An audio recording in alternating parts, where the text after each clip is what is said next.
O alerta de chuvas intensas para boa parte do país nesta quarta-feira se confirmou, com alagamentos no Distrito Federal, transtornos em várias partes do Rio de Janeiro e no Rio Grande do Sul. Milhares de pessoas estão sem energia elétrica por causa dos temporais que vieram com granizo ali em Caxias do Sul. No estado, os impactos na zona rural ainda estão sendo impactados. Vamos conversar então com o Arthur Miller, nosso meteorologista que está aqui conosco. Arthur, tem previsão aí de mais chuva? Porque nós fizemos o alerta aqui no comecinho da semana, né, sobre as ACAS, como é conhecida a zona de convergência do Atlântico Sul. Boa tarde para você, seja muito bem-vindo. Obrigado, Maruso. Uma boa tarde para você que nos acompanha aqui no Mercado e Companhia.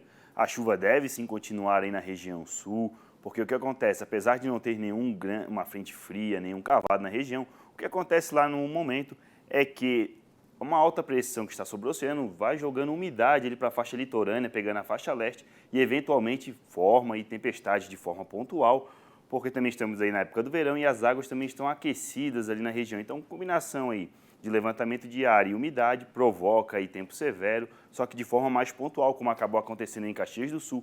Tendência que deve continuar ainda no dia de hoje, com máxima de 22. Amanhã também aí chegando com máxima de 23. E aí o tempo melhorando na região sul. Aí no final de semana, com sábado e domingo, com sol entre nuvens, com a temperatura se elevando, chegando com a máxima de 30 graus no domingo.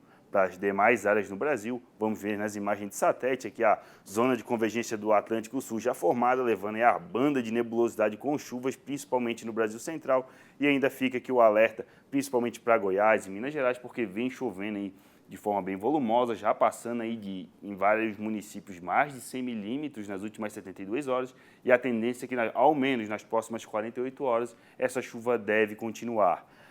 No próximo mapa, vamos ver aqui que o volume de chuva aí no norte de Goiás, também aí em Minas Gerais e parte também do Rio de Janeiro, pode acabar passando aí de 100 milímetros. Demais áreas do Brasil, pancadas de chuvas de 20 a 40 milímetros, contribuindo com a umidade do solo, com a região da faixa leste, da região nordeste e faixa norte aí do Amazonas e também de Roraima, aí com um tempo mais firme também.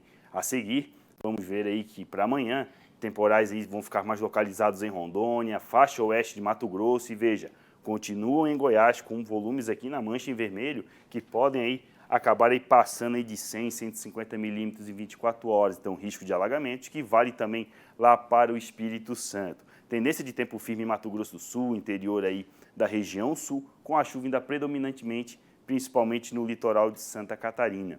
A seguir, vamos ver que a tendência deve ser essa aí para os próximos 5 dias até o dia 10 de janeiro, com a chuva até acabando subindo, chegando mais do norte de Minas Gerais, pegando o sul da Bahia e principalmente áreas aqui do Mato Piba e centro-sul do Pará, que vem precisando aí de chuvas aí para contribuir com a umidade do solo.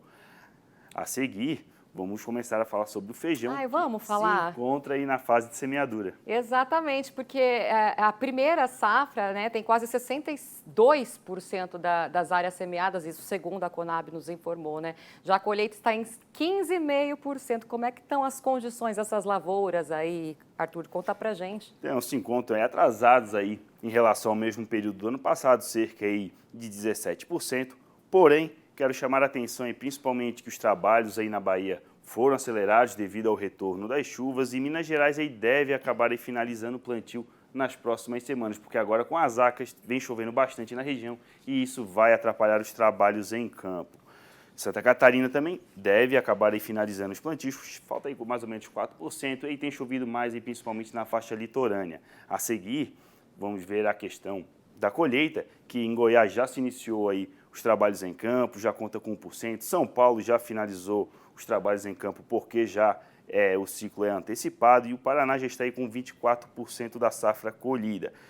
Quero chamar a atenção aí, principalmente aí agora para Santa Catarina, que se encontra com 15%, que apesar do período chuvoso com mais nebulosidade, a quantidade de grãos aí diminuiu a produtividade, mas não acabou afetando aí tanta qualidade do grão. Aí, tendo em vista os estados produtores a seguir, trouxe aqui um mapa aí para a gente entender que, principalmente agora, o estado aí do Paraná. O Paraná ainda conta com uma boa umidade no solo, porém na faixa norte ainda há regiões ainda que precisam de mais chuva. A seguir, vamos ver aí que a média de temperatura máxima aí nos próximos 15 dias é maior aqui na faixa norte, com temperaturas aí que devem ficar batendo na casa de 36, 37 graus, porém a maioria das áreas produtoras se encontram mais aqui na porção sul do estado, mas na região norte também há áreas produtoras, principalmente de soja também. Olhando agora para o acumulado de chuva nos próximos 15 dias, então, ou seja, centro-sul do Paraná aí, com um bom volume de chuva, que deve variar aí entre 60 até 100 milímetros, é uma boa quantidade de chuva para 2 semanas, porém, justamente na área onde vai aí haver mais calor, vai chover muito menos, então, condição de restrição hídrica nessas áreas. A seguir, aí olhando um panorama para o estado da Bahia, apesar do retorno das chuvas, ainda precisa chover mais aí na região, bastante áreas aí em verde, amarelo aí com necessidade hídrica, e a seguir vamos ver que a temperatura ainda fica elevada, apesar de estar na casa aí dos 34, 36 graus em grande parte das áreas, lá na faixa nordeste da região pode até bater nos 40 graus. Olhando o mapa de chuva para os próximos 15 dias, tendência no período chuvoso, principalmente para o interior da região, uma notícia muito boa. O volume deve até chegar nos 100 milímetros, mesma quantidade que deve chegar até no extremo sul da região. Porém, áreas produtoras aqui na região central e também na faixa leste, o volume mal chega a 20 a 40 milímetros, ou seja, em toda a área em azul e também com ausência de chuvas, também vai haver a restrição hídrica. Então, o panorama aqui de um lado ajuda, porém está faltando muita chuva, principalmente para o produtor no norte da Bahia. As informações, então, do feijão, das lavouras de feijão. Vamos agora à interatividade, vamos ver o que o público mandou para a gente. Arthur, olha, boa tarde, Canal Rural, quero plantar milho este mês e gostaria de saber como vai se comportar o clima em São Gabriel da Palha, ali no Espírito Santo. Jean Carlos que enviou para a gente. Então, respondendo o Jean, tendência aí não tão otimista, porque temos aí chuvas até a primeira quinzena aí de janeiro, depois fica um longo período aí, mais ou menos 15 dias, para começar a voltar a chover de novo aí lá na primeira semana de fevereiro. Depois pega uma janela de tempo firme e só começa a chover de novo no final de fevereiro. Então, apesar de, no geral, é um bom volume de chuva, está muito mal distribuído com longos períodos com ausência de chuvas. Então, ou seja, vai haver aí queda de produtividade, mas porém, apesar da chuva ser pouco e estar esparsa, ainda deve sim ainda favorecer o desenvolvimento das lavouras e também das pastagens na região. Temos mais perguntas de telespectadores. Olha, o Gustavo Gabriele e também Francis Celupi.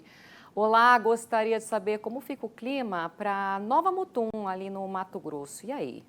Então, respondendo o Gustavo e o Francis, tendência aí de uma melhora aí para a região de Nova Mutum, que vem precisando de chuvas, que devem continuar aí até a primeira quinzena de janeiro, e chuvas aí agrícolas, porém, pega um período de tempo firme até o final de janeiro e vai passar em um fevereiro que a chuva mal deve somar aí 30 a 40 milímetros. Então, vai haver restrição hídrica porque vai continuar o calorão aí no Brasil Central, porque chuva volumosa, bem distribuída, vai começar aí somente lá no final de fevereiro, aí sim, se estendendo até o mês de março. Então, o mês de fevereiro não tão aí bom aí para a região de Nova Mutum, porém essa chuva aí dessas primeiras semanas aí de janeiro estão dando uma aliviada aí na região centro-oeste, porém ainda não garante aquela produtividade que o produtor tão espera.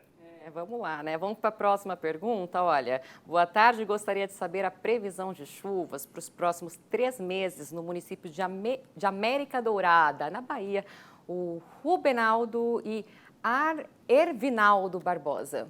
Quem os dois enviaram? Então, aí respondendo o pessoal de América Dourada, tendência aí já não tão otimista também. Veja, como o volume de chuva é pouco, aí ao menos até o início de fevereiro, contando aqui com o final de janeiro e início de fevereiro, até com um volume de chuva entre 40 a 50 milímetros, até lá vai haver a restrição hídrica. E veja, mal começa a chover um pouco e depois lá para fevereiro, período muito seco, com a chuva retornando somente lá para o dia 25, 26 de fevereiro, e aí sim, continuando até a primeira quinzena de março, e aí de forma muito volumosa, que pode até passar aí de 200, 250 milímetros em 15 dias, ou seja, a chuva está mal distribuída, está fazendo calor na região, e isso não é bom tanto para as pastagens como também para a produtividade. Então, infelizmente, a notícia não é tão boa para a América Dourada, porque essa chuva não é suficiente para adquirir uma boa produtividade. Ou seja, só a partir de março, viu, gente? Boa tarde, sou de Papanduva, Santa Catarina, e gostaria de saber a previsão de chuva para os próximos 90 dias também. Obrigada desde já. O Daniel que enviou para a gente. Obrigada, Daniel. Então, respondendo o Daniel, a tendência aí para as lavouras de soja em Papanduva, temperatura ficando entre 20, 30, 35 graus aqui, garantindo aí o ciclo da soja, com uma queda de temperatura lá no início de fevereiro, na qual até vai ter uns 3 ou 4 dias abaixo dos 15 graus. Tendência, temperaturas ficarem aí no patamar ideal para o desenvolvimento da soja, porque lá no final lá já está pegando aí até o começo de abril, já começa o outono e o produtor já está quase encerrando aí já o período da colheita. Agora, olhando a questão da chuva, aí sim, aqui ó, chuvas aqui bem distribuídas, agrícolas variando de 10 a 20 milímetros durante todo o mês de janeiro, continuando no mês de fevereiro e lá quando começa a colheita em março, já cortando ali alguns dias com períodos mais chuvosos, porém muito bom aí para a soja, poderia até chover aí mais uns 100 milímetros que estaria bom, porém 300 milímetros aqui nesse período, nesse intervalo bem distribuído, vai garantir aí uma boa produtividade da soja para o Daniel. Muito obrigada pelas informações, viu, Arthur? Uma boa tarde para você e a gente se fala mais amanhã. Uma boa tarde, Maruza, obrigado. Uma boa tarde para você que nos acompanha. E quer ver a previsão do tempo da sua região aqui no Mercado e Companhia? É só mandar uma mensagem para o número que aparece aí na sua tela. É o 11 94313 4234. Ou então aponte o celular para o QR Code que aparece aí. É simples e muito fácil. Então não esqueça de informar o seu nome, a cidade, o estado, além, é claro, de falar o que você produz aí na sua região.